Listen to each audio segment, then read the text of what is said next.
This podcast is sponsored by Talkspace. Last year, I went through many different life changes. I needed to take a pause and examine how I was feeling in the inside to better show up for the ones who need me to be my best version of myself. When you're navigating life's changes, Talkspace can help.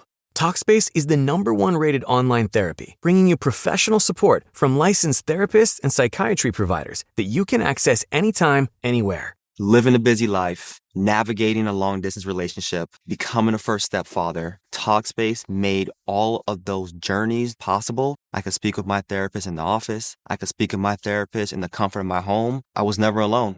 Talkspace works with most major insurers, and most insured members have a $0 copay. No insurance, no problem. Now get $80 off your first month with promo code SPACE80 when you go to Talkspace.com. Match with a licensed therapist today at Talkspace.com. Save $80 with code SPACE80 at Talkspace.com. So you're running out of closet space. The good news? You don't need to stop shopping. You just need to start selling with The RealReal. The RealReal is the world's largest and most trusted resource for authenticated luxury resale. Whether it's that mini bag that can't even fit your phone, or those boots you never fully broke in, The RealReal handles everything from photography and copywriting to shipping and pricing. So you can just sit back, get paid, and make room for things that actually feel like you. And with 10,000 plus new arrivals every single day from top designers like Prada, Celine, Louis Vuitton, and Loewe, all for up to 90% off retail, you're bound to find something perfectly on brand to fill that extra closet space with. Plus, right now, you can get an extra $100 to shop when you sell for the first time. Make room for what feels like you. Go to therealreal.com to start selling and get your extra $100 to keep shopping at therealreal.com. That's therealreal.com. Terms apply.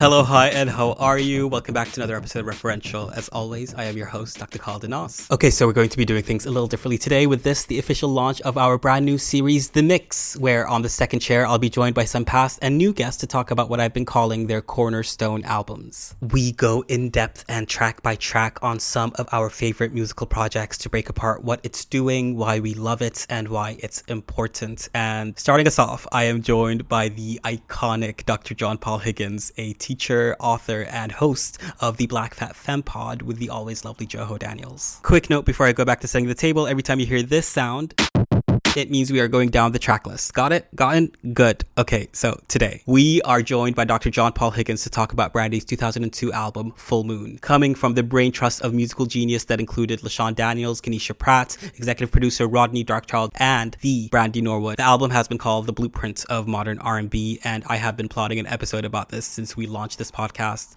3 years ago. We recorded this episode some time back. I'm really, really excited that you finally get to listen to it. I will check back with you at the end of the episode because I have some pretty fun announcements that you don't want to miss. But in the meantime, enjoy.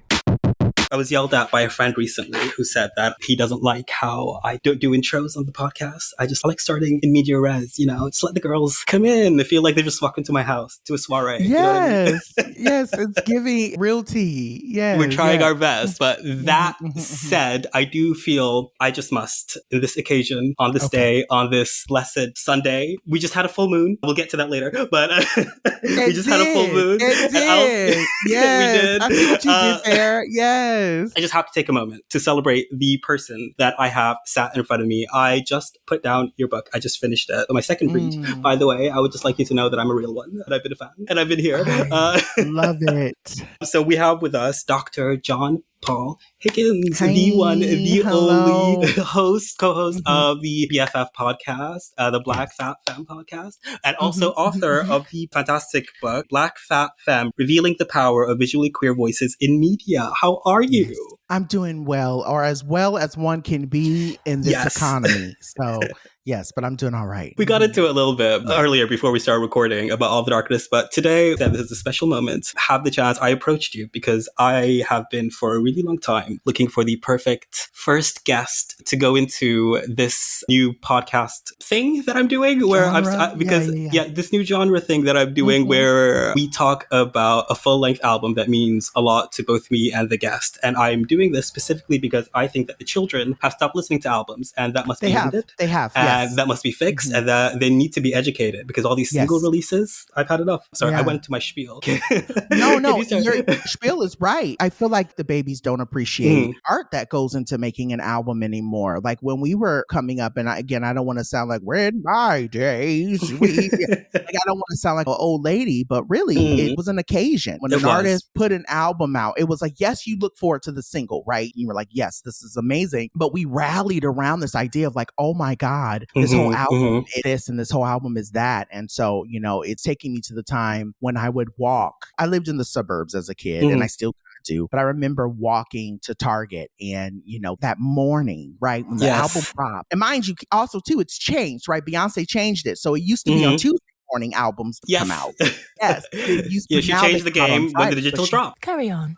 When digital dropped, she did change the game. As a kid, I remember walking to Target, or I remember catching the bus after school, going to Virgin and being like, oh my God, I'm going to get this tape or I'm going to get this CD, and being so excited for the entire, oh my gosh, Virgin Megastore. He just made my heart soar a little bit. Do you remember those little headphone things that you could just listen to an album while you were there? God, they knew how to do it. And now we're stuck with fucking iTunes and fucking Spotify, and that's fine. We love that. However, the kids don't know what they're missing out on. But I will say, I'm really, really excited to talk to you specifically about this because you and I share a similar thing where we think that people should take media serious and people should sit down and look at it, not just in the context of what it's doing, in the context also of the time that it came out in and how it transformed as time moved on and changed and all its meanings and all the ways that it refracts not just our society, but the way in which we build our identity, right? And the way we incorporate it. Just to segue a little bit into your book, if we could, that is what I really, really enjoyed and I loved about reading your book, because the choice to sort of structure it around these figures. You saw a piece of yourself, a piece of your colors reflected in, and not just that, but also how those sort of that refraction also changed your colors a little bit and you took from it. And there's not enough people sort of engaging in that practice and that exercise of getting people to look at the things that surround us, the content that we create, and also the content that kind of creates us. So do you mind telling us a little bit about your book, since I have the chance and opportunity to talk to you about it? No. I think this is great for listeners to know me. So I tell people, I intentionally add in the notion of being a media critic because obviously, one, I have a degree in it. So, I went to school for comms, media studies. Ever since I got to college and I realized there could be a degree in something like that, I wouldn't say I was critical, but I could always say that I always had an opinion about pop culture, right? Even down to the idea of the MySpace eras. And when we first started using social media, I remember being so in tune with what was happening on MTV. I was so in tune with what was happening on VH1. I was so in tune with what was happening. And obviously 2007, 2008, we were seeing it before, but we really saw reality TV take off in 2007, 2008 because of the strikes, right? And so with that being said, when I graduated, I knew I always wanted to do something in entertainment, but I never knew what. I kind of made a way for myself to do that. And so, I started writing about it. I started blogging or vlogging about it. And really just, I really wanted to say Black queer voices and experiences matter in this, because a lot of the stuff you're seeing and a lot of the stuff that you're engaging with comes from Black queer people. A lot of the people that you don't see in front of the screen, when you start diving into the content, it was us who was the ones creating it or helping people foster their creativity, right? And so I wanted to make sure that I didn't lose that in my own career. I wanted to be able to say in my own life and my own experience that the people who helped me become who I am, I don't want to forget them. And so that's where the idea for the book came. And in my story, as I've been talking about the book, I've been telling people, it was actually Luther Vandross's doc who really got me to understand what my book was. Yes. I had already written about Andre Leon Talley and his life and how his life inspired me, right? At the time that the doc had come out, but I hadn't seen the doc. I left the documentary thinking to myself, everyone is talking around Luther, but no one is talking to Luther. Yeah. People are talking about Luther. And so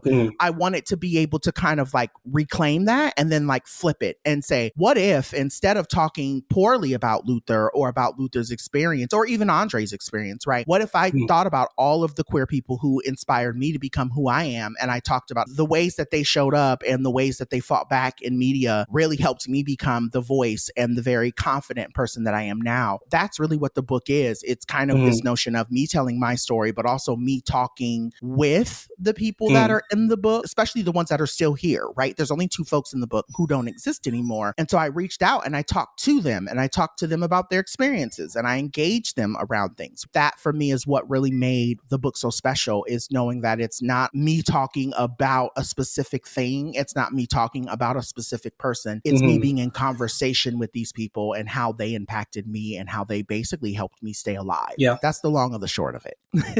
Amazing. Love it. One thing I will just add to that is also prescient, because there is a general undervaluing of Black, fat, femme people in our culture and in our media. Of course, that is what's happening. That continues to happen and has happened. But I think as a result of that is an undervaluing of their contributions. And I kept thinking as I was reading the book, I was like, oh, the Met Gala just happened. That was quote unquote inspired by Andre Leon Talley, but you know, he wasn't there, and thinking about that life at the end of life. And I don't want to focus on that because that is a person who lived a glorious life. Leaves a tremendous legacy, but that did happen. The end period of that life was a period of disrespect and being overlooked. And it's amazing that we are giving people their flowers now, but it's just that continuous tragedy of like, we're not appreciating people while they are here, because like you are saying, a lot of us out here don't have a functional idea of how to exist in the world. This person did it and showed us and served as an example. Yeah, it's just a tragedy, and they remain ever relevant. And these stories, they remain relevant to this moment. They remain prescient. I'm really glad your book exists. I actually went to my library and I made sure to order it there. So we made sure that we have it. Go like, oh, the kids around here need to have this book, I think. I don't know where you are, but I'll just actually say this because this happened this morning. Someone in London actually hit me and was like, oh my God, look what I found. And it was a picture of my book posted. And I said, I haven't really gotten emotional around the book just yet. But today was the first day that I really was like, damn, this is not I'm even glad just you a had that local moment. thing. Yeah, this is a thing around She's the world worldwide. now. Yes, call her Candy. She is worldwide. Get y'all worldwide. Yeah, I'm literally get y'all worldwide. Yes. And don't you forget it. Yes, I'm with you. Yes, you are a reality girl just like me. Girl, don't get me started on like my thoughts. Monique just came back to put some, let me know. But moving on. No, go ahead. Go off, girl. I just have feelings. I have a lot of feelings. I went on a little rant the other day about the casting for the Traitors US. And I'm just like, let me just move on. Because if I do this, we're going to stay here for an hour talking about... Real. But I want to say, I'm with you when you write. The casting for this season of The Traitors is awful. It is. It's and bad. Also, we know the Portia's there because y'all wouldn't pay Nene what she wanted to get paid. Right. I mean, are you dumb? Are you dumb? Yes. Like, shout out to Remy. Yeah. Are you stupid or are you dumb? I say that almost weekly at this point.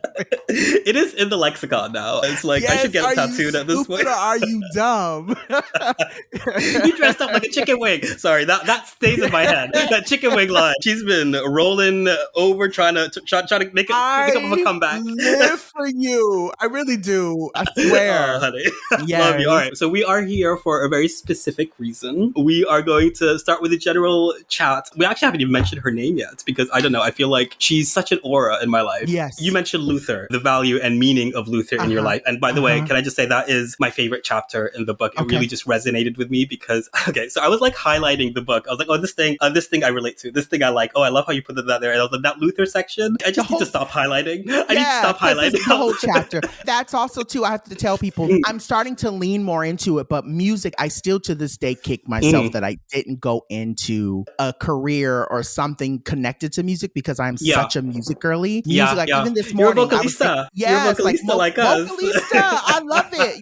I do sing, so how you do it? But I also, music gets me, right? Music is just a thing that really gets me moving. Even this morning when I was getting up and getting prepared for this, like there was something in me that was like, put on Amerie's One Thing. Literally, it speaks to me. Can I just say, y'all need to leave Amory alone. Leave her alone. I feel really angry about it because she went away for like 10 years where she was just like reading books on Twitter, and thank God for that. But now she's back. She's doing things again. Please just let her thrive. Stop with the TikTok. She Children. ate that BET performance though. She did. Let's talk about it. She ate that performance down. Yeah, all the girls did. That 106 in Park just moment. Just like when I tell you were talking about the importance of VH1, MTV earlier, and I just like BET too. Y'all need to just do that every single year. Every single year, you better give us like that little roundup of people because all these kids today, they can't perform. And they'll never touch. I don't need to see Summer Walker on BET stage. No, never. Honestly, her music doesn't speak to me either. But I will say this, there's no talent development. Artist development is something of of the past. Yes. I want to go back to the days where they would lock art. And I know this is terrible, but in one of my chapters, right, I talk about the whole Danity Kane making the band of it all, right? I know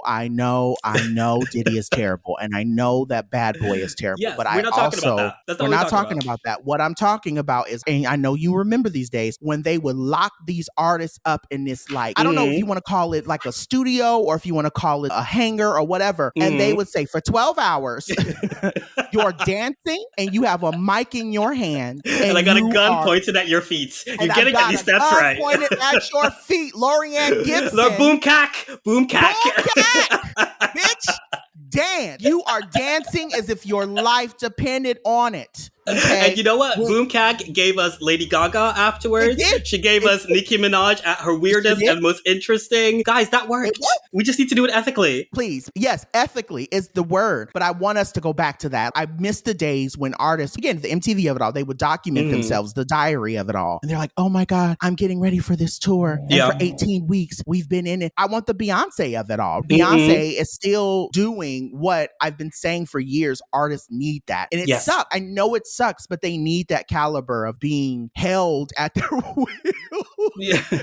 Perform for the dolls. You know, give me everything. I don't care if you have me. You are right. Yeah. They need to be held to the standard of the vision that first sparked in whatever executive ended up signing them at the beginning with. We're getting some interesting examples because that doesn't happen anymore, exactly like you were saying. But instead, what we're getting is people who've kind of been around for like 10 years and eventually things are coalescing. Sabrina Carpenter, who's like been around, you know, but now like after a while, there's some form of development happening, but that is not practical. The UK is still kind of doing it. We're getting like Flo being put through a boot camp. Yes, you can tell Flo is definitely being, you know, they're waking up Monday through Friday. Yeah. They know the luggage is always at risk of being sent back. You know, they can send their luggage. So they were like, we're going to be here. We're going to show up. So I want to know, I was talking about Luther. I keep skipping this point. Sorry. But speaking of Luther, I mentioned that because what Luther is to you in many ways, I think is what Brandy is to me in the way that like I found my voice. I think I felt the first sort of array of empathetic feelings listening to her music, you know, and just singing to her songs to myself. I vividly remember listening, and this is the first album I ever bought, by the way, the one we're about to talk about. First album I ever purchased. I think Never Say Never. So, well, you know what? I'm gonna give myself away. I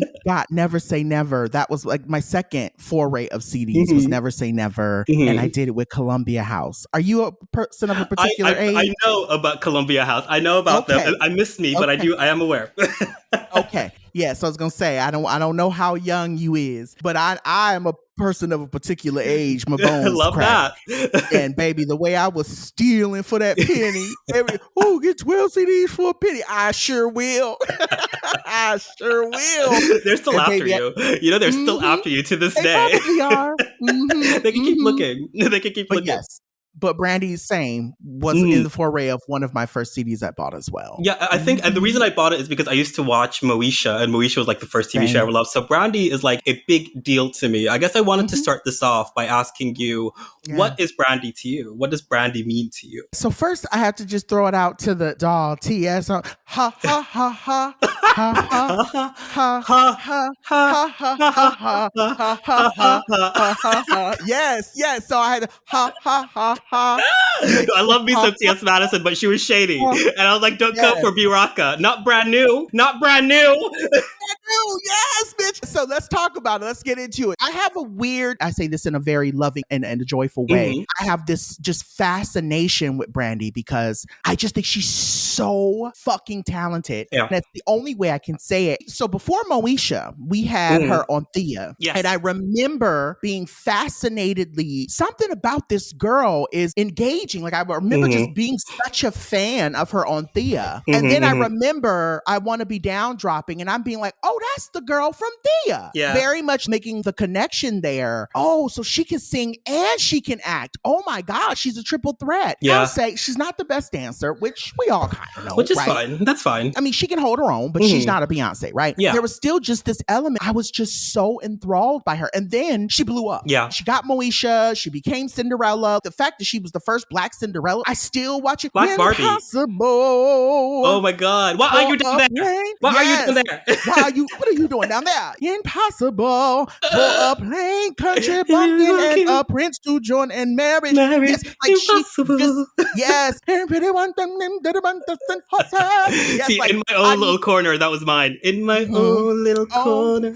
In my own little chair. Yes. Be I'm getting chills whoever thinking I about want it. to be. I love To that song so much. be, bitch. And me being like 8, I'm screaming at the TV, sing, Brandy, sing. And I just say, I was like a little black Arab queer kid. I was relating hard. Can I just say? I could be a princess in a bazaar, whatever the fuck she was talking about. I could too. Yes, literally wanting to throw my shoe at the TV. Yes. At the young age of 8, not really understanding. That's the thing. There's a part of me that now at my big age, I go back to that. I go, oh my God, we weren't really understanding what Brandy was doing at that moment. She was subverting. And I find myself going back to a lot of her stuff and revisiting it and just really realizing how innovative, how significant, how I think about like 2 specific moments and then I'll shut up because I can go on for days about how much I love Brandy Girl. Good. I went back and if we really think about it, Brandy was one of the first people to have rap on her remix. I go back to the I Want to Be Down and the remix with Queen Latifah and Queen Pen and Yo-Yo. MC Light.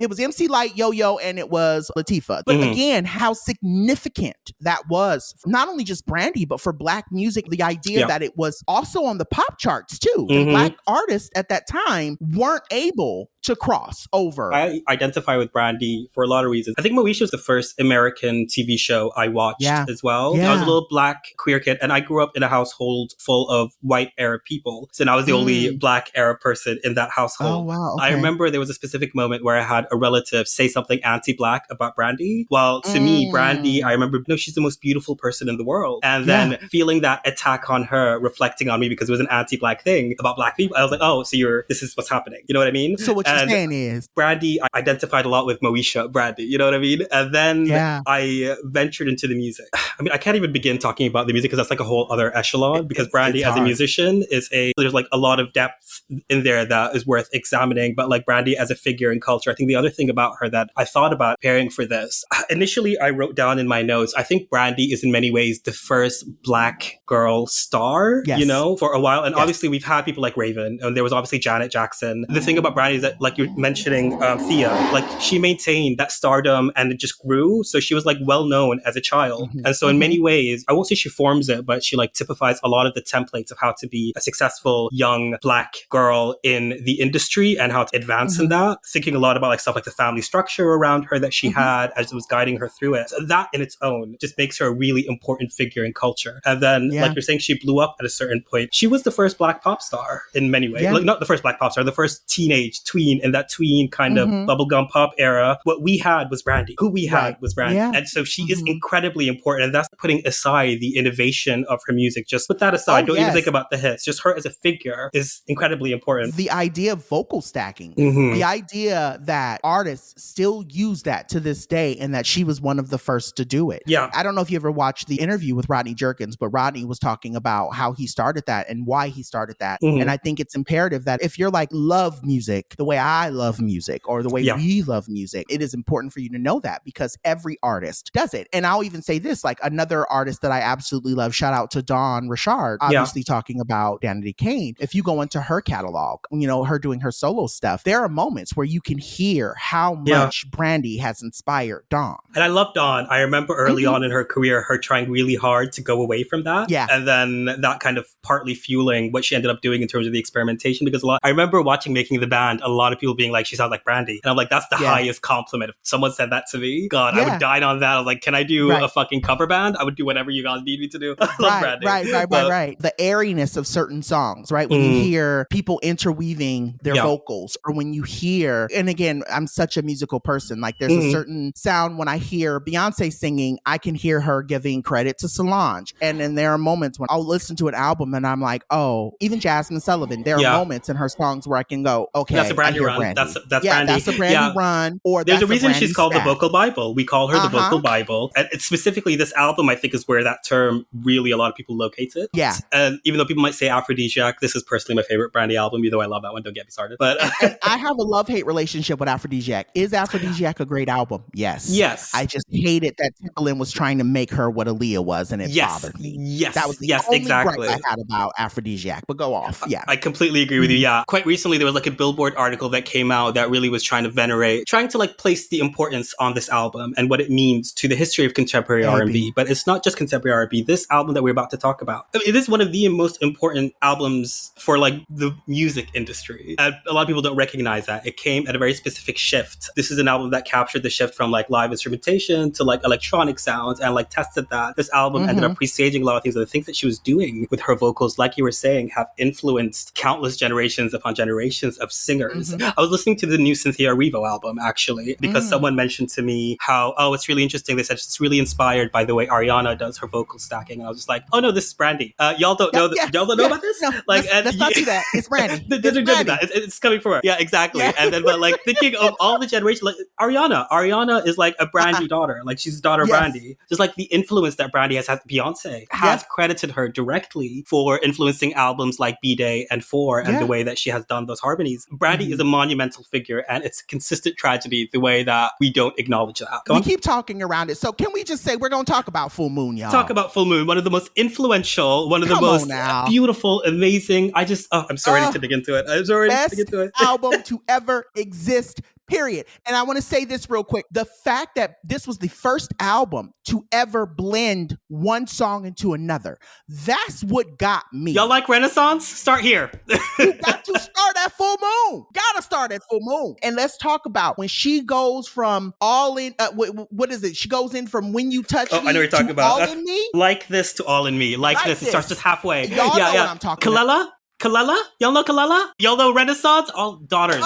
Let me just go through like some of the notes that I have before we dive deep into it. This album has been called the Blueprint of Modern R&B. It has been cited from everyone from Jazmine Sullivan to Mary Mary to India Ari to the Red Hot Chili Peppers. Yes. One thing to note about this album is that this came after the cancellation of the Moesha show, and this is in many ways her adult album. It's her stepping out of it. Exactly. This is also the first album that came after her post-exhaustion hospitalization scare. So it was preceded by a pretty significant musical hiatus for Brandy. Another thing to note about this album as well is that when it was released halfway through the first promotion single, I think she was pregnant. So this album ended up having a very short life in terms of like what it ended up doing. So it ended up gaining this cult status afterwards. One thing about this album that is also notable is the way that this is the first debut of Brandy's quote unquote new voice. Yes. If you compare this to Never Say Never and her original self-titled, her voice faced a significant shift where it became more raspy. She started accessing deeper notes, and she also gained more mastery or control over her falsetto. So that became incorporated into the mix. And that is actually really important. Is that everything? So I just want to say this too. I want to speak their names. Is it LaShawn? It was LaShawn Daniels. LaShawn Daniels. And I want to shout out Kenisha Pratt. Music is not music without them anymore. And I think about the fact that they're no longer with us and how all the songs and all of the music that they touched in the early 2000s, how much I feel like their craft would have grown if they were still here, and how much better music probably would still be if they were still here writing and doing what they were doing. And then they were still also working with Rodney Darkchild. That team was really amazing. They were just such a fucking force. They were force. Every song they did or that they touched really just, there was something about it. But anyway, I had to say that. Should we just like move into it? Should we go like track by track? All right. So this is what we're going to be doing today. We are going to be going track by track into this album, sharing our thoughts, just like general standing, general appreciation, general giving reverence to the mother, to the vocal Bible, to the one, the only I don't want to say Baraka, Brandy. Brandy, yes. I will say, as someone who loves Brandy, the one thing I have as a critique is I don't love all the nicknames she gets. I'm just like, y'all need to work on that one. Just like, let's let this work. Brand new, I love you, but I feel it. All right, so let's get started. Shall we start with track number 1 then?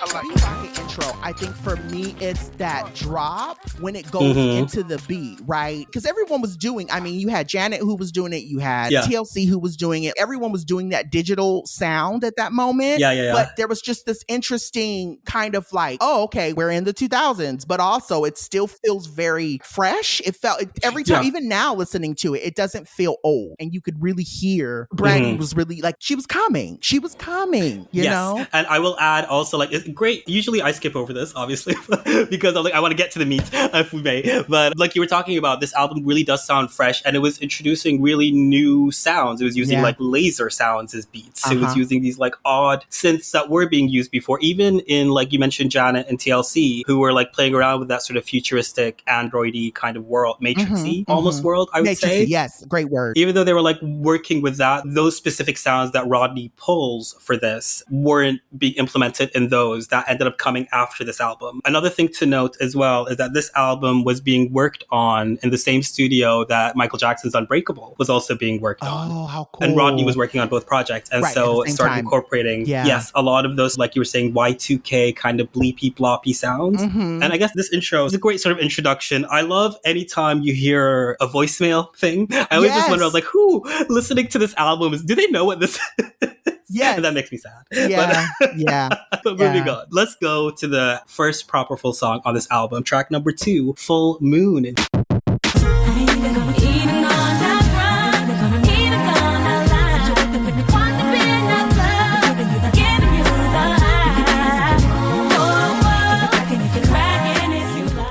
Album, which now this is an intro. This is a hypnotic, steady, and this is also one of the only productions not by Rodney Jerkins but by MIXepisodes. So what do you think of this song? What did the song make you feel? My God, I keep getting chills. MIXepisodes put his whole ass in that song. Like, can we just wrote the hell out of that damn song. That's my continent. That's not a city. That's a continent, Mr. Continent. You did that. Change your name to Mike Continent. Because, Full Moon, I don't know how to explain it, but just even hearing the backbeat and then also hearing the fact that Brandy is now giving us this altoist, it's like a high alto. I will say this, it is a very hard song to sing. It is very hard song to sing. And sneakily so as well, because you think, it feels like she's being very chill with it. She maintains such steady control over her voice, that beat. And it's not auto-tuned, but it almost sounds auto-tuned. Like, it is crazy. One thing I love, I mean, this is when you get, we start talking about harmonies, but the way that this harmonies operate on this song, I was listening to it on like some really good headphones, and the way it's just like moving. It's very melodic. And like the way she also chooses when she's gonna like triple stack a harmony or like quadruple stack a harmony, just like in between the same sentence. Like, it is crazy. And let's talk about, that is the bridge of bridges. I checked the track list. I was like, is Michelle Williams on this? Someone like it, start feeling the way I do. Seems like we know each other most of our lives. After one conversation, this must be when she gets into that bridge and she's building it up and she hits that, it must be right, literally. Must be my right. God. I love this song so much. Oh, baby. Literally. She is telling you, I'm not going to fight it, right? Like, it must be a full moon. You know, you hear people say, perfect songs don't exist. One, obviously, Full Moon does. But I think it's one of those, the choices in this song from a production standpoint. Every single choice that was made in this song is smart and it landed. Like, you know, sometimes you hear artists will make choices in their song. I'm not trying to drag Dua Lipa because I am a fan. But like, I'll listen to some of Dua Lipa's songs and I'll hear melodies and I'll go, I wonder why the producer did that instead of that. You know what I mean? With that melody. So that's just really funny to me. I'm just thinking of you listening to me like, oh, that was a choice. Okay. Right, that's really it. And again, I have no degree in production, so who the fuck am I? But I'm just saying, like, as someone who loves music and can hear music and see music in a lot of ways, I'll hear stuff from certain artists and I'll go, I wonder why the producer did that. Like, I just want to know. I want to know what that's about. This song, never once am I. Perfect song. Single Perfect choice in this song sticks. It is and extremely delicate. And it's a great sort of table setting. Even though it's like a different production team than the rest of the album, it perfectly sets it up because of the way that like it lets you know that it's going to be a harmony forward album. It's going to be doing some interesting and weird things. It's going to be pulling from like weird sort of plinky plonky sounds, like I was saying, and also introducing Brandy in her new raspy flavor. One thing I will say as well about this song is that there is a Cutfather and Joe remix, which highly recommend. It kind of brings up a bit of spaciness and adds something. Is that the one that goes? Yeah, that's the one. Yeah, that's the one.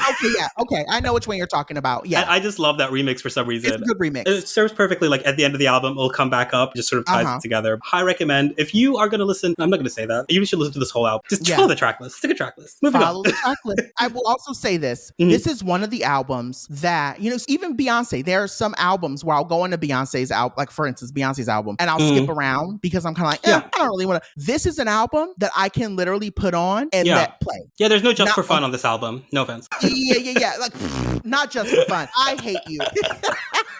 There are songs you're like, I can skip through that. You know what? I got like international versions. So there was one bonus track that I will skip as soon as Ray J comes in. But that's beside the point. I know. Love and Light. One Wish? Yeah. Great. If I had one wish. I never hear him sing again. But this is one of those albums. Like even that song is a song I can kind of just let play and ignore. I used to love it. Same. And we'll get to it. But I will say I genuinely believe this is one of those albums that is perfection from the time you hit play. Speaking of perfection, shall we move on to track number 3? Yeah.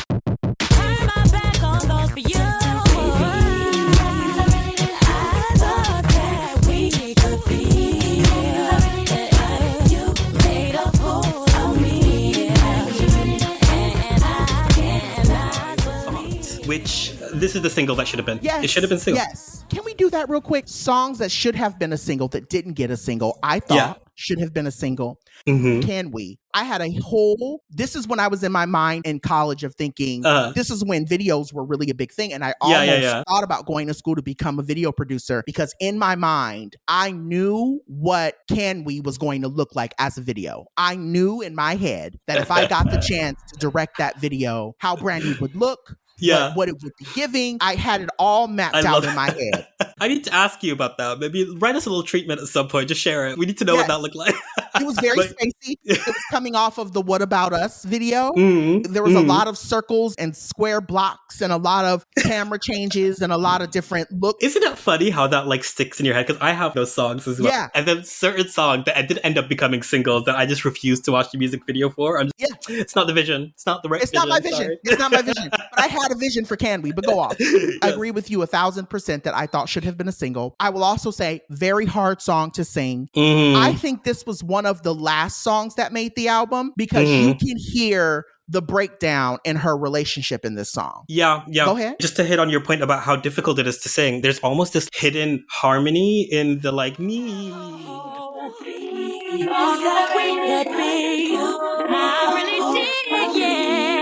But now I know I had to let you go. I don't need you no more. It goes down and then it goes steady. I just kept thinking about the intricacies like we were talking about throughout this album that started about, but just like in that one bit, the way that like there's so many melodic layers throughout this album that are hypnotizing. But I think this song serves as a really great example of the intricacies that Brandy's doing. Oh yeah. Allows us moments to really hear her voice with this almost sparse neo-disco. But what would you describe this song as? Neo-disco is a really great word. Yeah. I think for me, what I really love about this song is when you're talking about the actual composition of the song, this is when you really start to understand that Brandy can use her voice as an instrument. Yeah. The instrumentation in this song, it's not even just Rodney or even Fred who's doing what they're doing with the music, right? Obviously, we know that they're the producers on the song. Yeah. It's just this notion of Brandy is going back and forth with her voice. She said, "You love me." No, you didn't. Yes, she's going back and forth with her own voice. Yeah, and it's like a call and response. I was going to say it's a bit churchy in a way. It is very churchy. At this point,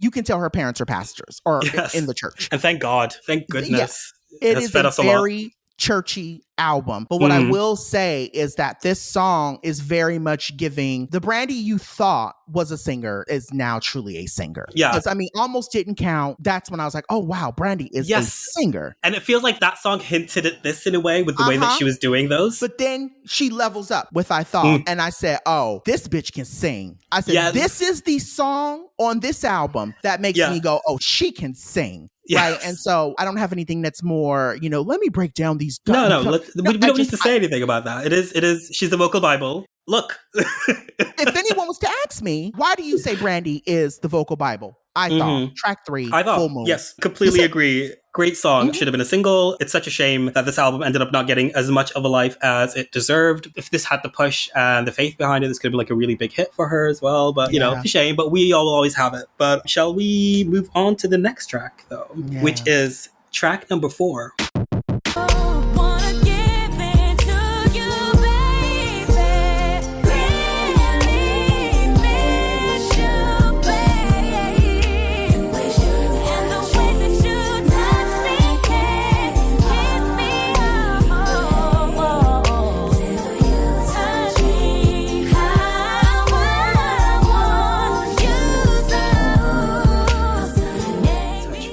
Can we I don't even know where to begin. I just need to show you. These are all notes I just made on When You Touch Me. It's a paragraph. I have many feelings about this one song. But you start us off. What do you think? Can I just say, I think it's fucking rude that they would bring in that vocoder at the end of that song. Girl.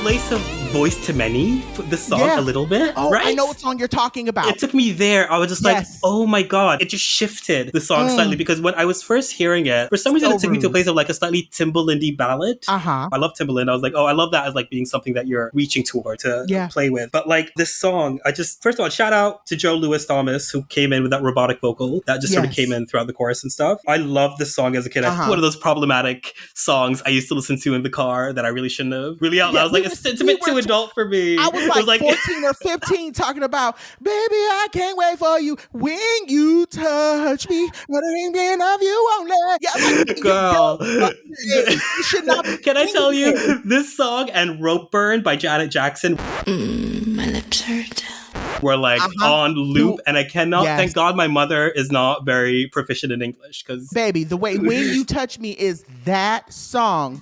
Also, too, the only word I can think of for me, that's the reason why I think these two songs back to back are perfect. There's a yearning that you hear in her. Yeah, I know it's kind of gross, but it's like we all feel it, right? When you can think of that person who just sexually satisfies you all the time, and you're singing to them, like that feeling. And even though at that point I hadn't had sex yet, again, I know this is very problematic. Oh, no, it's fine. I could feel and understand what she was singing about. It was desire. And so you just hear it in her voice. There's this one person who just does it for me. And she is singing. The ancestors are singing.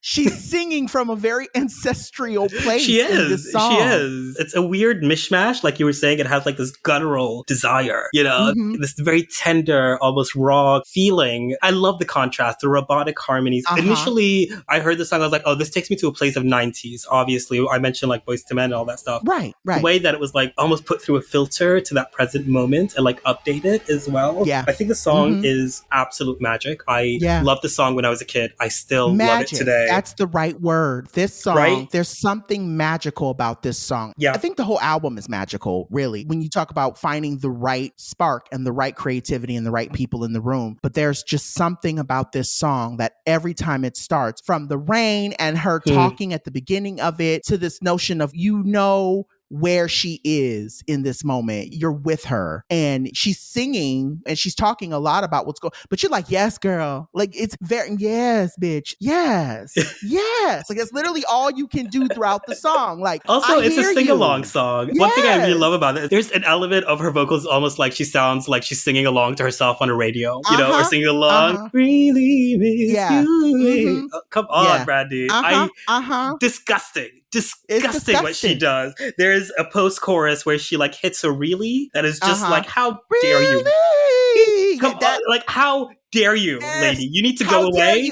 You with the run and at I love the it end, when you're touching me. Yes, and you holding me, and you kissing You me, and ease me. like, that run. How dare she? Like, truly, when I tell you, I remember being a kid. Practicing that run over and over again. That now, it's been a while before we were arranging this. I was like, okay, let me revisit this album. I'm going to sit with it. I'm really excited. I knew this instinctively. It just came out of me. Yep. This is lifeblood. This is lifeblood for me. Brandy Norwood, God bless you. God bless you. Everybody who was involved in making, and I know it was Kenisha. A lot of this action of the album is Kenisha. I can hear it. I was a huge fan of her writing style. Yes. And I'm a ballad girly. Yeah. So like, I love me a ballad. Some people just got it. Almost like a Brian Michael Cox gene or something like that within you. You can write a ballad. All right. So let's move on to track number 5.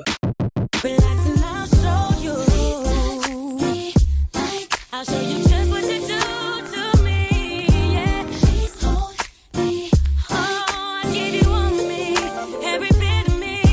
Please love me like this. Yes. This is, I think, possibly the best bridge for me on the album. We mentioned this also earlier when you were talking about All in Me and the way that halfway she starts singing, well, the beat of the next song just starts playing. And then it's just like, they didn't do this before. They didn't. When I wanted to throw my Walkman because I was like 15 and I'm listening to it. And I said, did this bitch just introduce All in Me? Yeah. Like, that's motherly. That is motherly. I was like, okay. Like this? Halfway through the song, and it blew me away. The only thing I can say is I was blown away because as someone who listened to music and who was so chronically listening to music as a teenager, I had never heard an artist introduce their next song in one of the other songs. And on an R&B album, look, genres, they're a funny little concept, aren't they? Yes. However, you don't do that. And then she did that. That was like a thing that really changed music. We said that a lot about this album, but this really changed music. I also want to shout out that wispy falsetto in the chorus where she just sounds, please touch. I got a question for you. Yes. Just like, yes, at the beginning, you can just tell that she knew, I'm going to keep saying it, she knew she could sing on this album. Yeah. When you listen to her first album and you listen to her second album, you can kind of hear this very manufactured, I'm singing the way that the producer is telling me to sing. And she's trying to be Whitney. Yes. I'm going for Whitney. Which, love Whitney, but like that's what she was trying to do. Yeah. Whereas this album, by the time you get to Like This, you can hear that she's like, I got this. Almost like she found her voice by the time she gets to Like This. It was like, okay, this is Brandy. Yeah. And it's giving you different shades of voice. If you take yourself back to 2002, listening to this for the first time, this is the first time we ever heard Brandy sounding like this. Right. She didn't sound like this before. That ended up becoming a really big talking point about the vocal shift of her. And I think this is a really great example. And I think there was some people who met it with resistance, which personally I don't understand because I think it adds such a tremendous depth to it. I also did want to shout out, you mentioned the first couple of lines where she says, can I take over our creation of love? Which just something Mariah-esque about it. Just something Mariah-esque about just like that sequence of words, Mother's coming back with her songs, which I'd rather not talk about right now, how I feel. But oh, you don't like it? Oh, well. I'm going to get in trouble when I say this, but say it. I feel like that song should have been for J-Lo. Whoever wrote that, I can hear J-Lo on it. And I feel like that song initially probably was given to J-Lo and she passed and they gave it to Mariah instead. It's very J-Lo. I'm sorry. It just is to me. I'm just going to let that hang that in there. It is. It's a very J-Lo-esque song.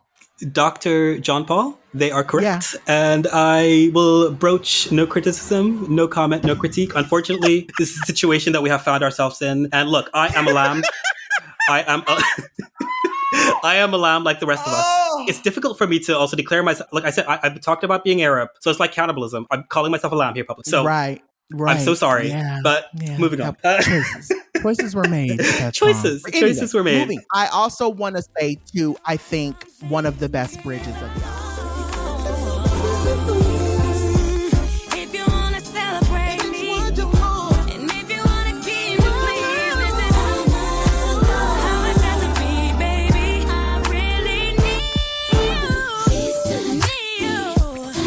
let's note, I think this is one of the first writing credits Brandy got. Because I think that... Really? Yeah. I don't think that she got any writing credits from any of her other albums. This is the first writing credit that she got. And she's a great writer. She actually has 3 writing credits on this album. She has this one. She got a writing credit for, I'm looking at the track listing. I don't want to just act like I know this. I'm looking at it on my computer. She got one for Anybody, and then she got another writing credit for He Is. Oh, actually, and then Love Wouldn't Count Me Out, too, is another writing credit for her. I think the reason why the music sounds the way it sounds was Brandy was in it, if that makes sense. Yeah, this sounds like her. When you have people writing for you. So she was talking about herself. And you have people telling you how to sing. Now you're writing a song. It's a very different aura. There's a certain ownership of a song when you feel like you can have your words in it. So yeah. Completely agree. You can really hear her in that one. Shall we move on though to track number 6?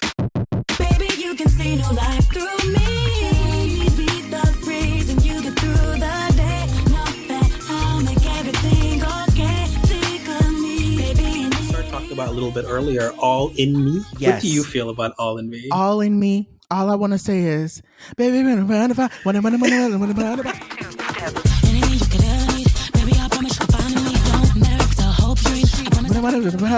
That breakdown, something about this is very Demita Joe. Yes. You know what I mean? Yes. And you can feel Janet throughout this album, I think, as almost a specter, especially also in the styling. I was really looking at, this was like the debut also of Straight Hair Brandy, which was also like a shift for her. Yeah. I really got Janet. And as someone who feels like, you know, and maybe this is a future episode, but people really obviously slept on Demita Joe for all the various reasons, but that is an album people should really revisit because really that did so much. It was really great album. I love seeing Brandy like access that kind of sexuality in her voice. That's Janet does. I want to paint a picture for you real quick. My friend, shout out to the friend. My mom wouldn't give me the money to buy this album.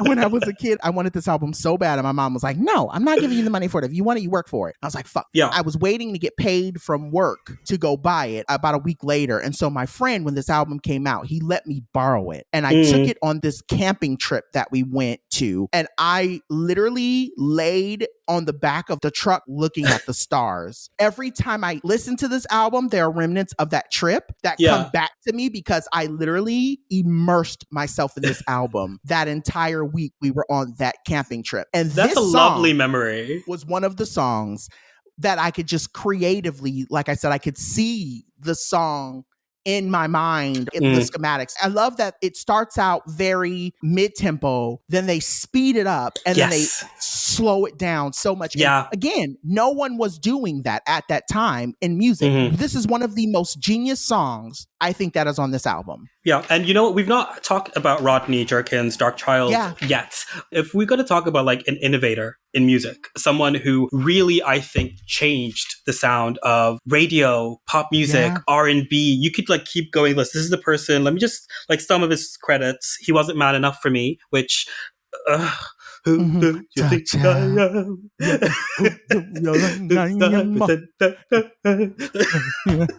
It's not right, but it's okay. Yes. Sorry, you get me started on Tony. I will not stop. I love me some Tony. I call her Mumbly McMumbleson, right? I call her Mumbly. That is my name for her. I've had enough of you. I love Toni Braxton House Down Boots. She is also a legend in my eyes, but I also call her Mumbly. Tony ran so Ariana could walk. I'll just say that. Them mumble. Go ahead, girl. Wait, I'm sorry. No. Oh, I hate you. That is her. I hate you. Tony. Tell me I'm lying. I adore you. You have no idea how much joy you've just like injected into my heart right now. I cannot stand you. I love you.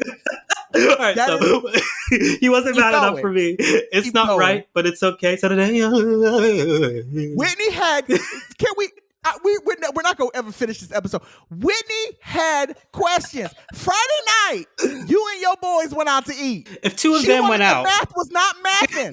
Whitney was a mathematician in that song. We can't talk too much about it. But we have to take a moment for each of the songs I'm going to list. Say My Name. Okay, yes. Say My Name. Say My Name. I'm posing now. Chaotic. It is chaotic. My favorite thing about the song is watching the video and be like, so that's LaToya. I can hear LaToya on this track. Yes.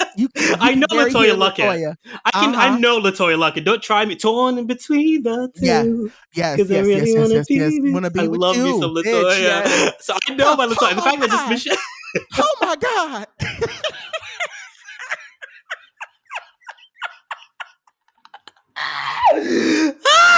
Oh my God.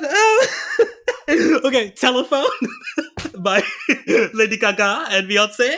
Yes, and Beyonce. Of course, yes. the one and I think the most famous, the song that made Darkchild, Boy Is Mine, right? The Boy Is Mine. The Boy Is Mine. Yes. The Boy Is Mine. The Boy Is Mine. The Boy Is Mine. The Boy Is Mine. I just want to say this, that we have to move on. I know the fact that Brandy got her ass mollywopped by Monica before they performed that song live. It still lives in my book of. I can still to this day remember. This is a celebration of Brandy v. Norwood. I understand. I can't spend too much time on this. You know what though? Let's talk about it. She probably needed that. You know what? I am not going to disagree with you. I think that you have a point there. She was Black Barbie. She was Cinderella. She was on top of the world. Yeah. Of course she had an attitude. I'm glad she did. Rude. She should have been. And good for her. She had every right to be. But however, sometimes people need to be hit. New Monica. I'm sure Monica, when she says kick down your doors and slap your chick, she did that. Kick down Brandy's door and slap the shit out of her. For some reason, in my head, as you were speaking, I got Monica in my head saying like, before you walked into my fist. And then just like... I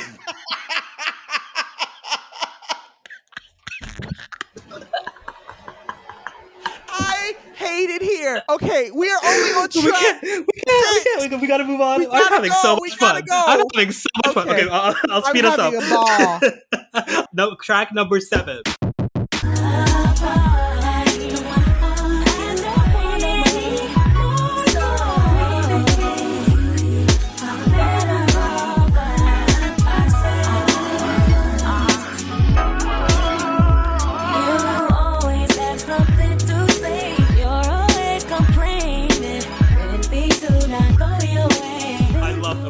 I love how it starts. Mm-hmm. Yeah. I don't know what y'all sampled, but it sounds from my region of the world. Yeah. I approve of this. I will allow it. You know, I keep forgetting that you are from that part of the world.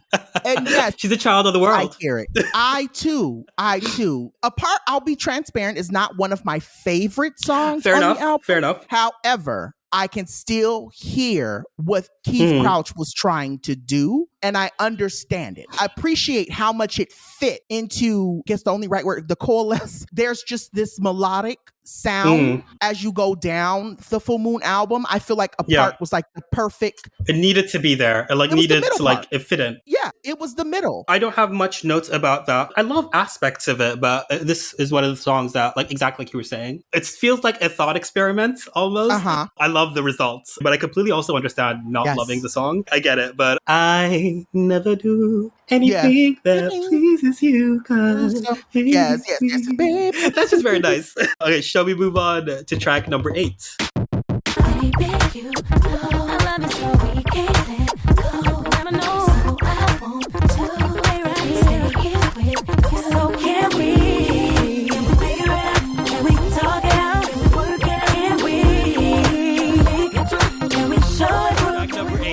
Can We, which we discussed a little bit. Do you want to... That is my shit.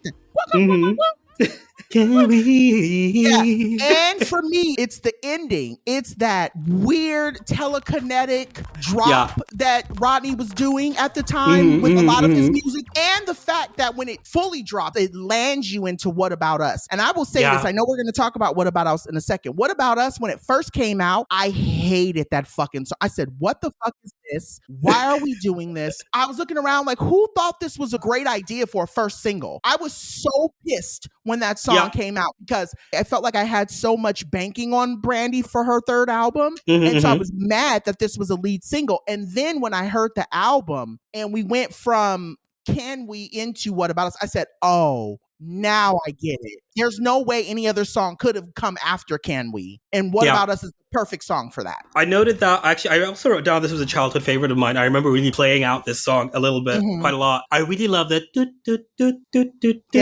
the percolating synth. It's just a bit nasty. Yeah. There's like a bumping kind of bass in it. Like you really feel it in the back of your head. This is also one of those songs that I think the production on it is really interesting. In the choruses, her harmony vocal line is like pushed right up to like the front. And then like her voice like, riffing. And it's pushing, like it's going back and forth. And then they did this thing with the mixing as well, where I forget which song I mentioned earlier, but it moves around like the speakers. It goes to the right and then to the left. And then her vocals, like it feels so dynamic, the song. Yeah. It is a very dynamic song. It grabs you. This is a headphone album. You should listen to this album on a headphone. Yes, it's doing so much. Not an AirPod album. You need to put on your AirPod Maxes for this album. Yeah, you need the good seat. When you hear this song, it's a very spatially aware song. Yes. You know, sometimes you just hear the song in your head and you can hear the song kind of like in front. This song actually encompasses the entire space. And I don't know what that is. I don't know what it means. That's what I was saying about it moving around. The fact that like it moves around the sound. Yeah, it's just a big song and it really does. You can hear Brandy. There's a moment in the song where I almost feel like the song is too big for Brandy. Like you can kind of hear that she's trying to keep up with it. Yeah, I see what you're saying. I feel like she lands it. There's a moment, especially when the baby, I know that we're going. Yeah. I can feel her trying to pull it back, but where she grabs me in the song, where I'm like, okay, she understands what this song is. Yeah. Is when she gets to the baby, I love you, and the call and response back, I can be the one that loves you, baby.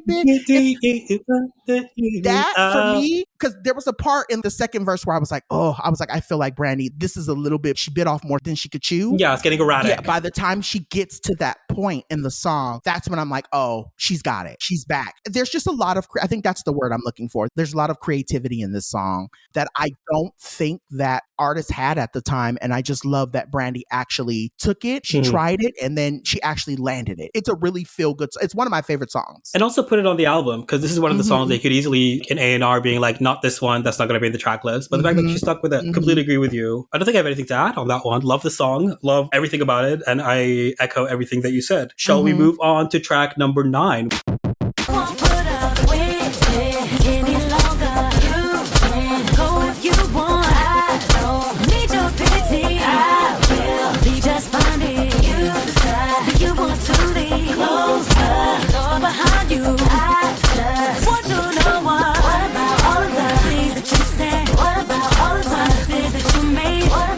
Talked about a little bit. You said you needed a Can We to hook you about the song, right? So how do you feel about it now? Well, I think the song was so futuristic at the time. That was the thing for me. I wasn't prepared for it. Busta Rhymes was doing it already. Yeah. We had TLC that was already doing it. I understood what Brandy was trying to do. Brandy was trying to move with the time when the song came out. For me, I don't know. It didn't grab me. What I did love, though, that actually made me start to fall for the song per se, was when the video came out. And I saw how pretty Brandy looked. And then I saw whenever she would say bullshit and she would hit that bat and stuff would break, it very much gave me a very Michael Jackson-esque vibe. Yeah. Michael's real notorious for putting sounds in his songs. Yes. It very much gave me kind of like the scream of it all. The early 90s. It's so Scream. Very call to Scream. It's a very call back to, she's very Michael Jackson influenced at this point in her career. And there's nothing vocally about the song that makes me say, oh my God, this song is fantastic. I just think for me, I want to go back to the word creativity. It's a very creative song. The video is very creative and they both worked. And I think that's what made me actually come back around to like it. Yeah. Just to go back to the idea of like how different it was, I pulled up a list of just some of the R&B hits at the time when this was coming out. Ashanti Foolish. Okay. Truth Hurts Addictive. A-Marie, Why Don't We Fall in Love? Right? Sorry. Yes. That's my favorite part of that damn song. Why Don't We Fall in Love, A-Marie. This was a time when R&B was moving to incorporate more like soul and hip hop around the time, right? Alicia just hit the year before, right? So that was the sound. That was the moment. Oh my God. I can't do that. We can't. That's another 15-minute tangent. We can't do this. You know what? I will give her right up until As I Am, and then after that, that is when I had to run away. My God. She held on to that note for as long as she can, and then it just sort of all went to hell.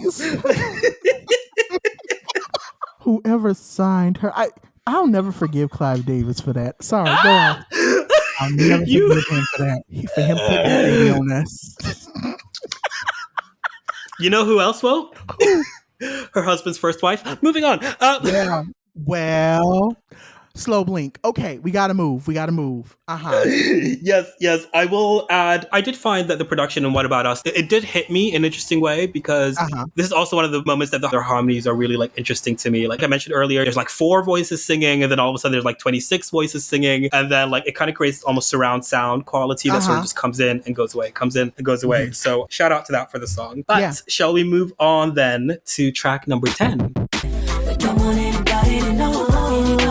What we do when we're alone. We don't want anybody to know. We decide that we don't want anybody to know. Anybody. Also, one of my favorite songs because I love the like it does it at the beginning, but also there's a part where you could hear it very faintly towards like the second into the bridge. Again, another one of those things that when I hear it, I can understand why every decision was made for that song. It's also one of those, just to go back to a comment you made earlier, almost alto-y, soprano-y, kind of weird, really difficult vocals. Like I wouldn't even know where to begin placing my voice when I'm trying to sing along with that song. I go all over the place. It's so... She goes up and down. She starts very, I didn't want to have to explain this to you. It's not that I don't love you. It's just... And she does that so much in the song. Again, it's a very meticulous song to sing because she's jumping. And as somebody who did choir in high school, she's jumping a lot from her diaphragm to her head voice. And I think that's the thing. Not anybody can sing this song, you know? So a lot of people are scared here. A lot of people are scared. And they should be, because it's not easy. One thing I have a couple of notes on this. This song was cited by Brandy as being really heavily inspired by Aaliyah and Self-Titled and Timbaland's work when they were making the song. And so they were like, that was the sound we were trying to go for in tribute. And you can really hear that in retrospect when you think about it. I was going to say, this song reminds me a lot of, there's a song on Aaliyah's album, and it almost sounds very similar to, what song is that?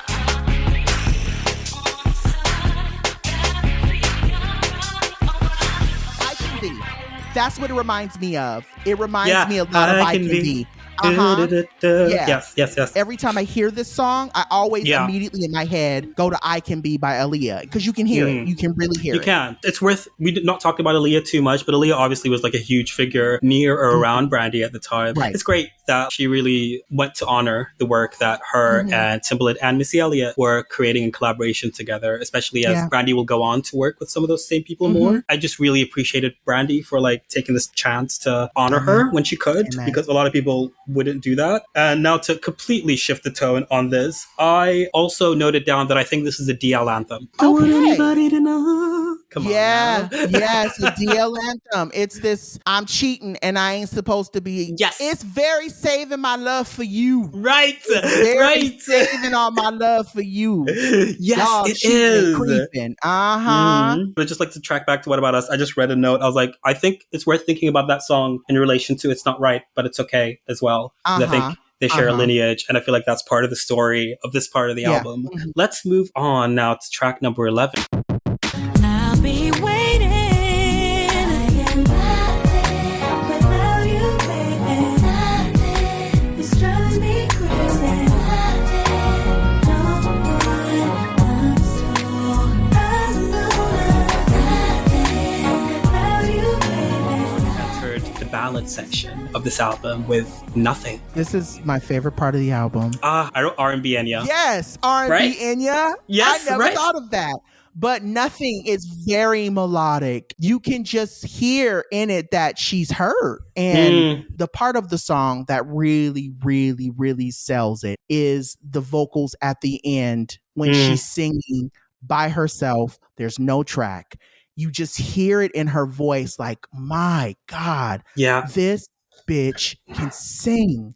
And it is such a beauty. And I hate referring to her as that, but it's a very loving with bitch. love. Like, with love. she knows that she's like the greatest. And it's just, my God, Nothing is the song. The only right way for me, because I have so many thoughts, but I don't know how to say it about the song. When you're a writer and when you write scripts, they always talk about that point in the film. Like, it's like the turning point of a film. This song is that turning point for me in the album. You see her kind of growing up through the songs. By the time you get to Nothing, there's almost a switch of her becoming a full woman in this song. You also were mentioning earlier about the song. There was a song for you, I think it was a part, or maybe like this, where you were like, this is a moment where Brandy is everything clicked vocally as well for her. And for me, this is also one of those moments where Brandy was also very much like, oh, I know everything I can do with my instrument, and I'm going to do it. And you are going to love it. You're going to let me. This song, like when people mention the word vocal Bible, my mind thinks of this song almost like immediately. I think it is so full of signature Brandy runs. The thing that Brandy does, woo woo. Like that's something that Brandy does quite a bit. I love me a woo woo. I love me a Brandy woo woo. She has all those like downward runs that she does. This outro, I love. Need you in my life and need you in my life now. I love that outro so much. I think it's just so. It's kept me up at night. It is so pretty. Need you in my life, I need you in my life now. Don't you leave me, baby, baby, don't you leave me, never leave me, never I leave love this song. It's a very addictive song. It is a very addictive song. It's one of those songs where the lyrics, they're creepy. It has a very hauntingness to it, but it lives with you. Yeah. You know, when I can't eat without you, can't sleep without you, can't live without you. Yes. Like that for me is what I hear playing in my head a lot. Yeah. It's a very hauntingly beautiful song. This is like a Blueprint song. You remember when Apple Music would be like the 10 songs you need to listen to? They're doing like a vocal masterclass. This is Brandy's edition. This needs to be in there. I mentioned that there's a specific clip with Jazmine and Brandy Sullivan trading riffs and practicing. And I feel like they were trading like one of the riffs that you can hear on the song as well. And I clocked it because I'm obsessive. But let's move on to track number 12. Don't tell me you want out of this. Don't say it's time for us to quit. Don't say goodbye, this can't be it. Baby, please, 'cause it's not worth it. Don't tell me you want Stretch now, I think. Not worth it. And this is a really big song on this album. Little known fact, Michael Jackson on the background. Very that. But this was the first time I had ever heard an artist sample themselves. Oh, say more. So if you listen to the song closely enough, you can hear Angel in Disguise as yes, elements of Angel in Disguise.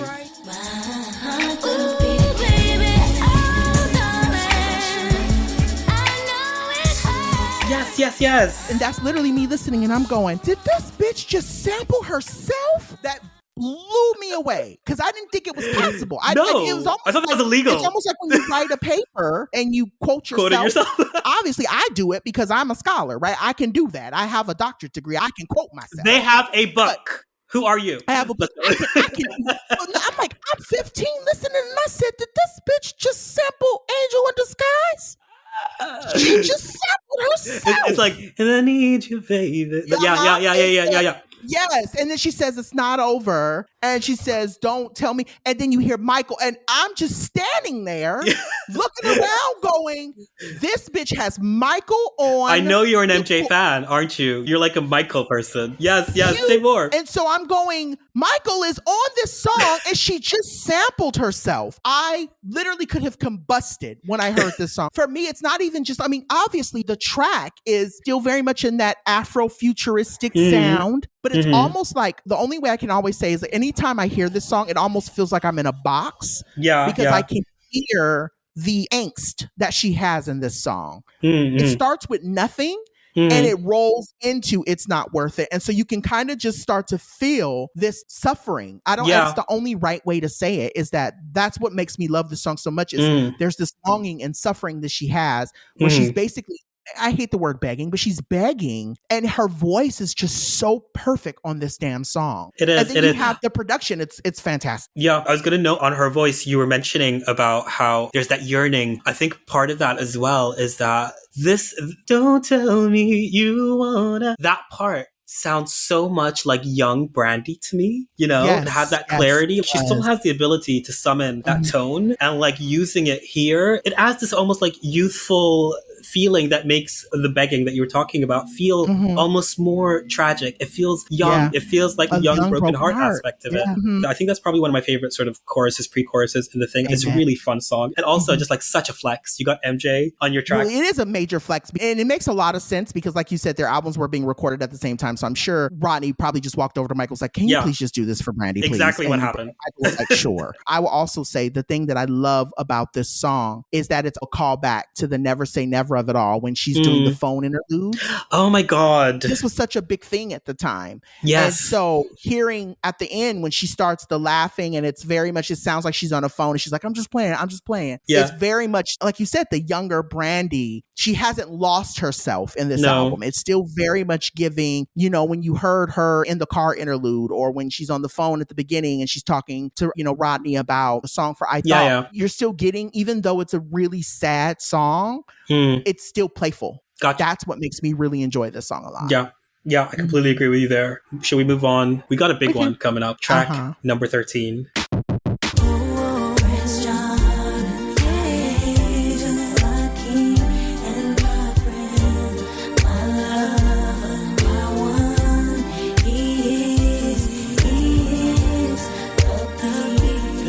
I think this is a monumental just R&B song and like the oeuvre of R&B vocalistas out there. This is an important one. Track number 13, He Is. Which is a gospel song. Yes, that is a praise and worship song. That it is. It is. It could be about God. It could be about your husband. Who It could knows? be about God or your husband.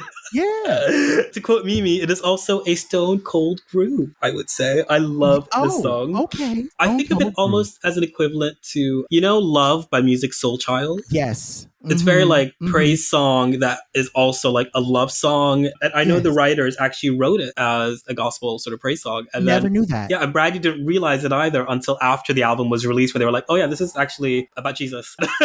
I wrote this song specifically because I wanted to hear you do a song about Jesus, and I just didn't make it work. And I just love that so much. Yeah, how do you feel about He Is? I go back and forth with this song. If I'm in the mood to listen to it, I will. If I'm not, I'll skip it. Not to say that I don't love this song. The song is very, you know what? I'm going to take that back. I do like this song a lot. And I think what I like about this song, I keep saying this, and it's just, this album has a lot of musicality to it. And there's so much to this idea of Brandy songs are not just songs you can just jump on a mic and sing. And this is one of those songs. You have to know your range. Yeah. And this song is where you really understand that Brandy has a very, very melodic range. Yeah. The raspiness that you get at the end, and it's very earthy and it's very airy. I also will say this, and then I'll throw it back to you. I love that this is a nigga song. And I don't know if I'm allowed to say that. So you are allowed to say that. But it's a very nigga song. What I mean by that is true Black people know this song. Right? You walk up to You're somebody, right. It's a nigga tune. It's a good barometer song. How Black are you? What kind of Black are you? Do you know He Is? Or I get you completely. Are you UPN Black or are you WGN Black? Like, as a friend, if I walked up to somebody and I said, sing He Is by Brandy, and they couldn't sing it, we may not be friends. I need to trust that you as a Black person know the lyrics to He Is by Brandy.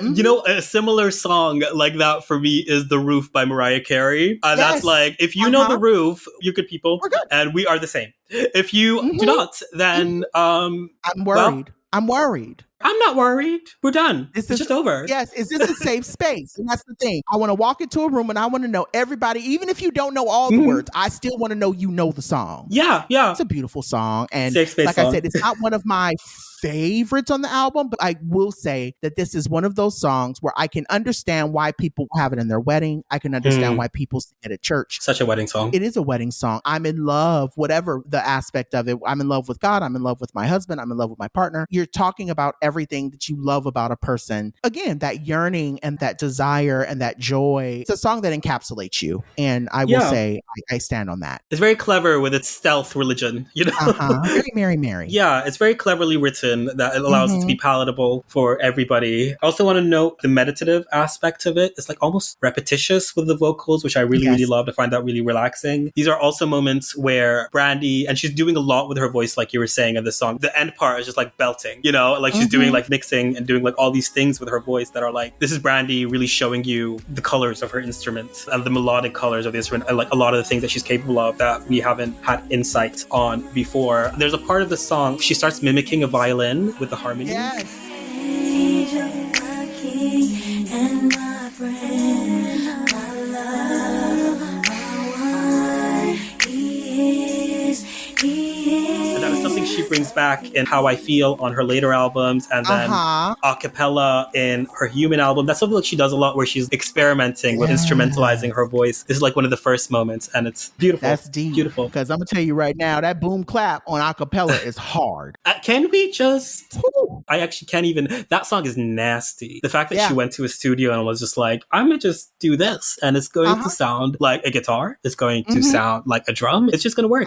If y'all don't know a cappella, and I don't love that Brandy album, but that song... Neither do I. Yeah, worth taking out of it. Okay, let's move on to track number 14.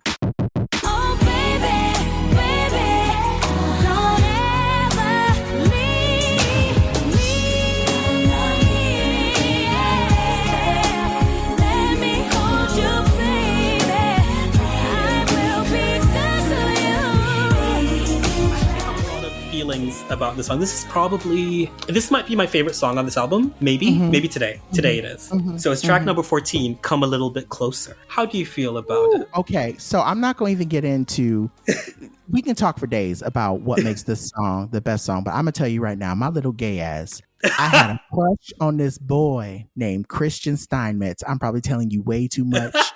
With like last name, don't worry. When I tell you he was mine, I knew in my head I was going to marry this boy.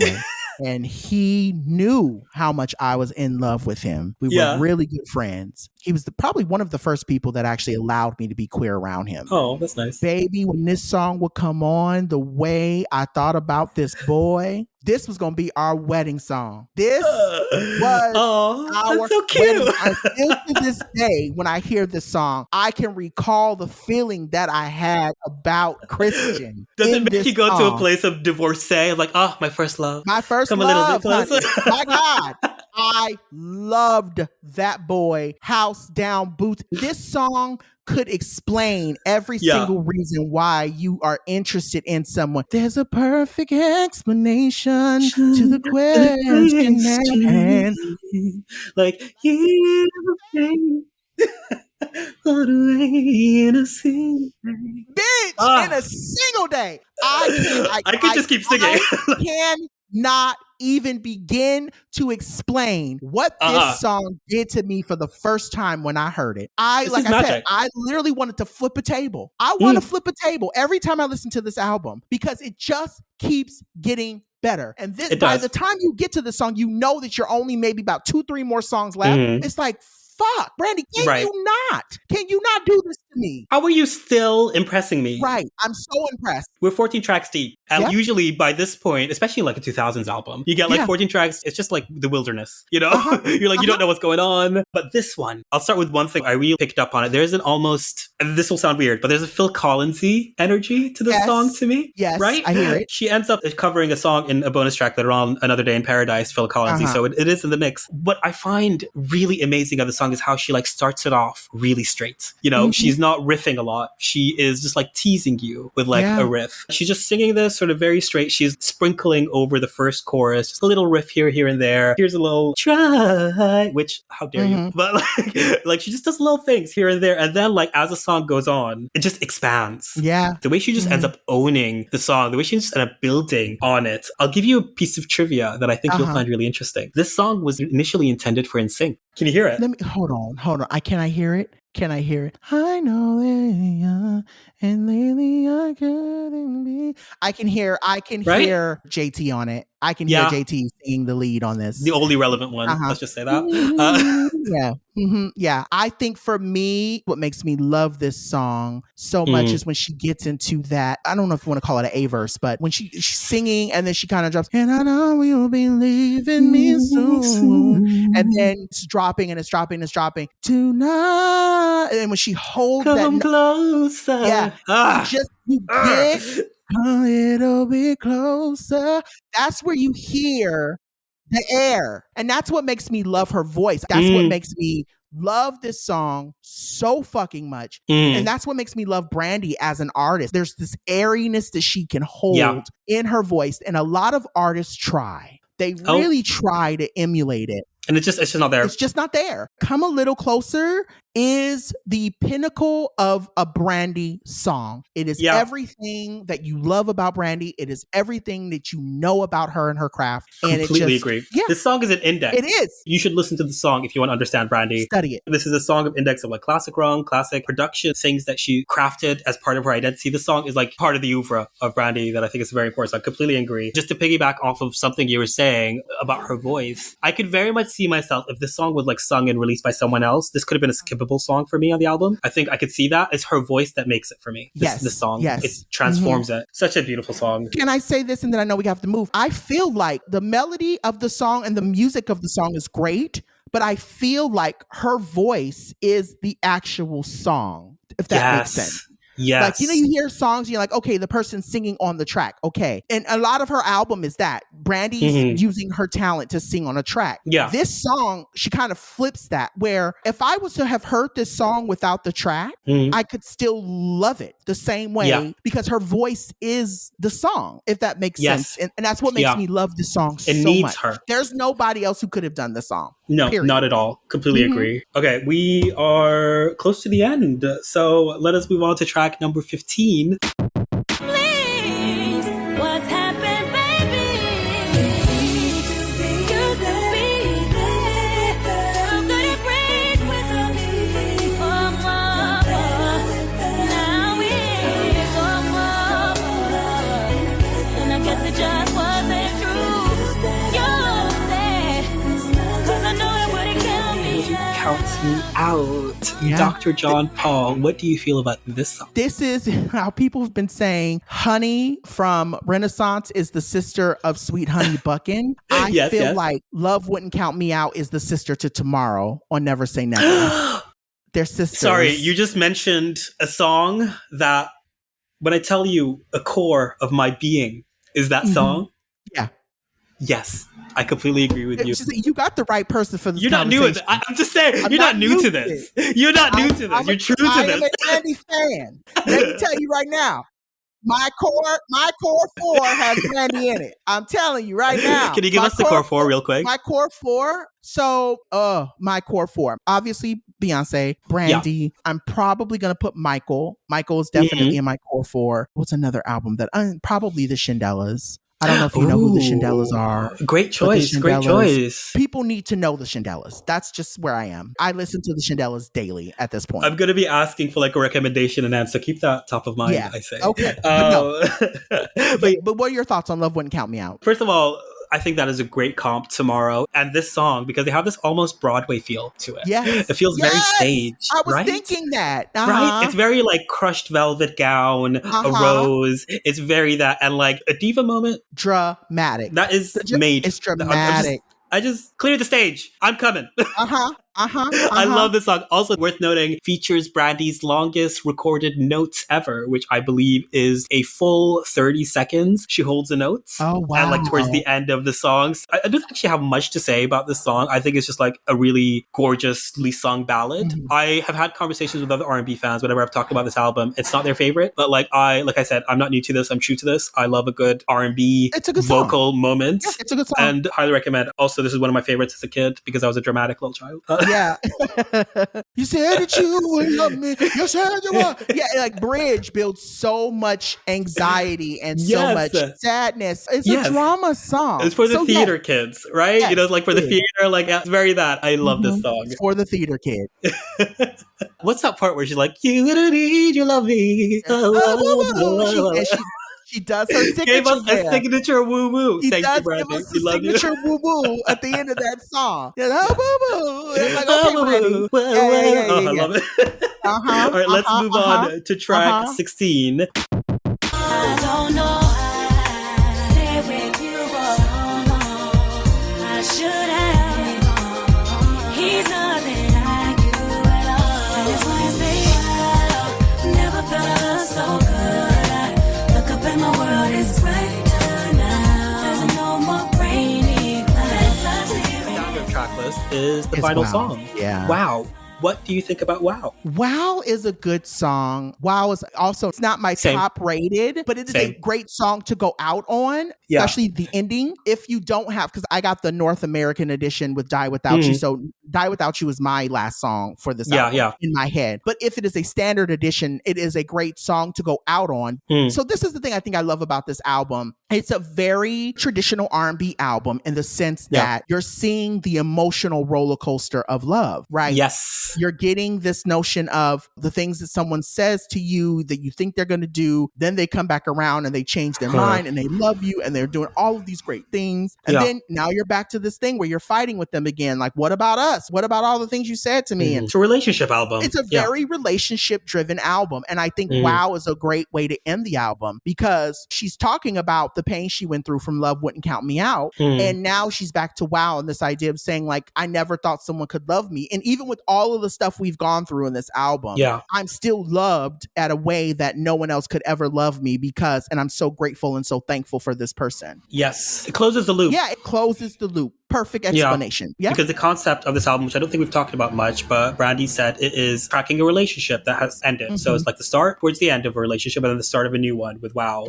Not one of my favorite songs, but I do think it is also very necessary, especially after Love Wouldn't Count Me Out, because you needed a lift. Because like we're talking about drama with Love Wouldn't Count Me Out and like the whole Broadway stage. This one is very much like, okay, back to the radio. We're lifting us up and we all had a happy moment. Thank you for listening and goodbye. Yeah. One thing I wrote about this song as a mid-tempo, which I feel like is worth noting, is I kind of feel like it predicted what was about to happen with R&B music on the radio, where like it has this almost like guitar plucky thing that's running throughout it and almost like a sparse summery kind of harmony thing. It kind of took me to a place of Ashanti and Ashanti's tethered J-Lo. Yeah. It's very that to me. And I feel like, oh, this is presaging something that was about to happen. But yeah, great song. So you were saying, do you want to give a little light to the bonus tracks while you're here? What do you think about tracks? We can talk about these really quickly. Die Without You.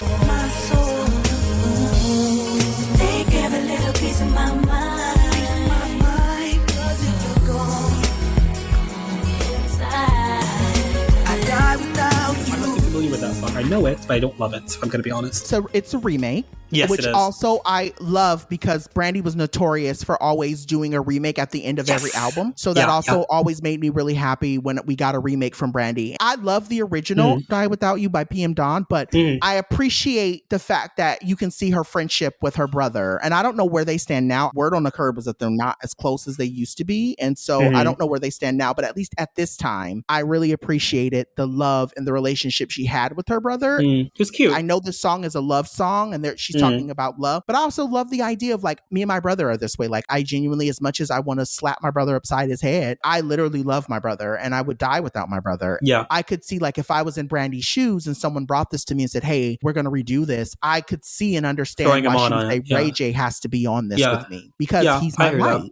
you know, and it's a very beautiful, it's great gowns. It is a beautiful remake. Is it better than the original? No. Good singer, young singer. Yes. She's a good singer. Yes, she's a singer. She's yes, Yeah, a young singer. Beautiful, young beautiful. singer. Yes. Rest in peace, beautiful Aretha. gown. We love you. Yes. Hate Retha is what I call her. Hate Retha. Oh, Hate Retha. Shout out to Got to Be Real. Yes, Oh my God. For real, you're my best friend. You are my friend. Just like a deep end. So I just want to take a moment for God to Be Real. Do you remember that episode where Fantasia was just like, she steal your joy, she gonna steal your sun. You think joy comes in the morning? She gonna steal the sun. Only a real one. You are a real fucking one for knowing that. But yes, I have a whole Aretha, episode about Rita. Got to Be Real and the Wings that's going to be coming out in a few months. So Good. I love me some things. I will be listening. Oh, thank you. The other bonus track is Another Day in Paradise.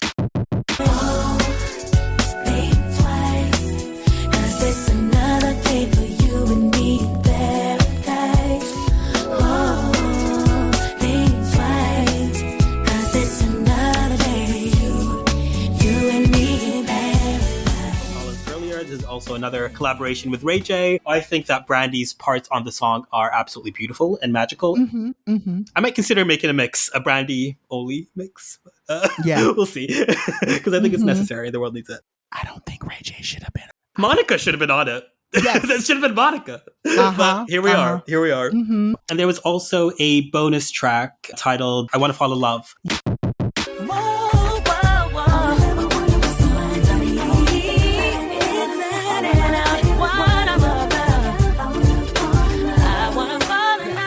Listen to that one. I've never heard that song. Yeah, I think it was released in like some European territories. I'll be honest, not my favorite Brandy song. I think this was a bit of like a sketch of an idea that they just stapled in there. But always nice to hear Brandy. I will add one more thing is before we sort of wrap up, I will say that Brandy has one of the most interesting and like vast library of unreleased songs that if you ever got like a day free on YouTube, just like explore. You'll have a great time, I promise.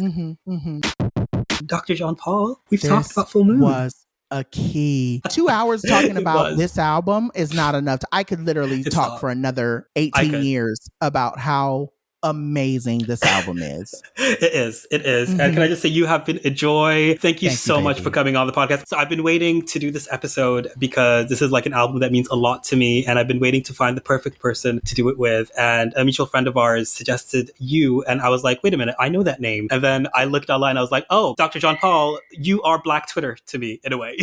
Like you are truly, like you are such a fundamental hugest compliment I've ever gotten. True it's like a few people. It's like you. It's people like Clarkeisha Kent. It's like few figures that I feel like are really instrumental to what I'm doing now and my existence online. So it really means a lot to me to really talk to you about this album. Thank you so much. Also, I had a specific idea of how I wanted this to feel recording and then what I want to make with this. Yeah. You have been the perfect and most wonderful and kindest and warmest and most amazing conversation that I could possibly have. So thank you so much. If you ever want me on for anything else, if you want to do Aphrodisiac, honey, we want to get into 211 because 211.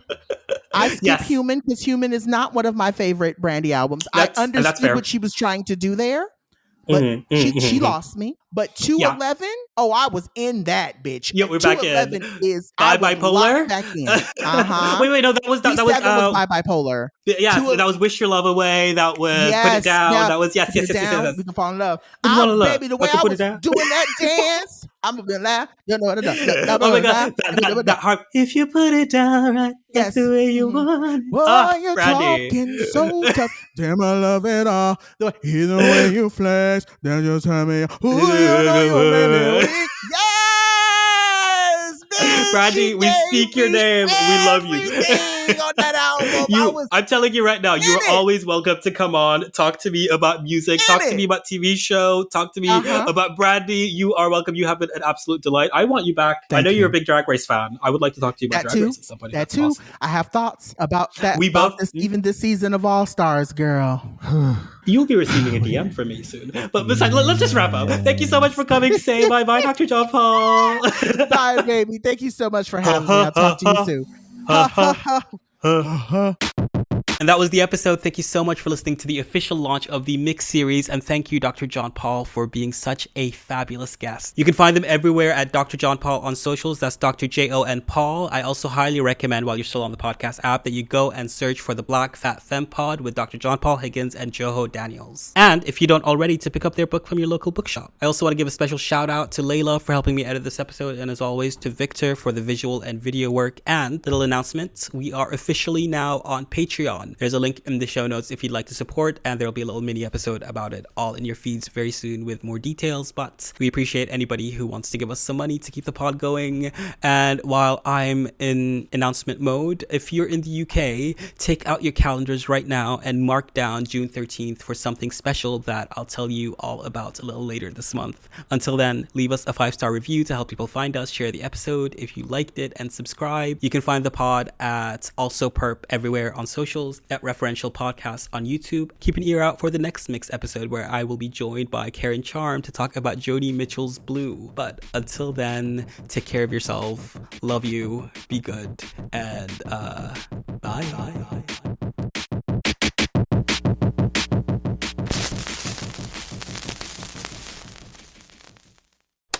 If you're a podcast host, listen up, this one's for you. My name is Allie Jackson. I'm the host of Finding Mr. Height, a dating and relationship podcast that I've been doing for 4 years now, sharing my positive and practical approach to dating that's built on my own life experience. And I wanted to share another experience that I've had, my secret behind monetizing my show. It's called Red Circle, and I was just telling my colleague about how much I love their platform. With Red Circle, not only am I getting a seamless hosting experience, but I also love the support I receive in ad sales. It's not just typical ad sales either. It's targeted opportunities based on my show and my life. And the platform is super simple. You just set your preferences and Red Circle matches you with sponsors that align with your show. You can vet every opportunity and their platform gives you great analytics. More recently too, my Red Circle team has brought me opportunities outside of my podcast on social media to really augment the podcast partnerships, bring them full circle. I just can't recommend them enough. If you want to give it a try, go to redcircle.com to get your free trial. That's redcircle.com for a free trial.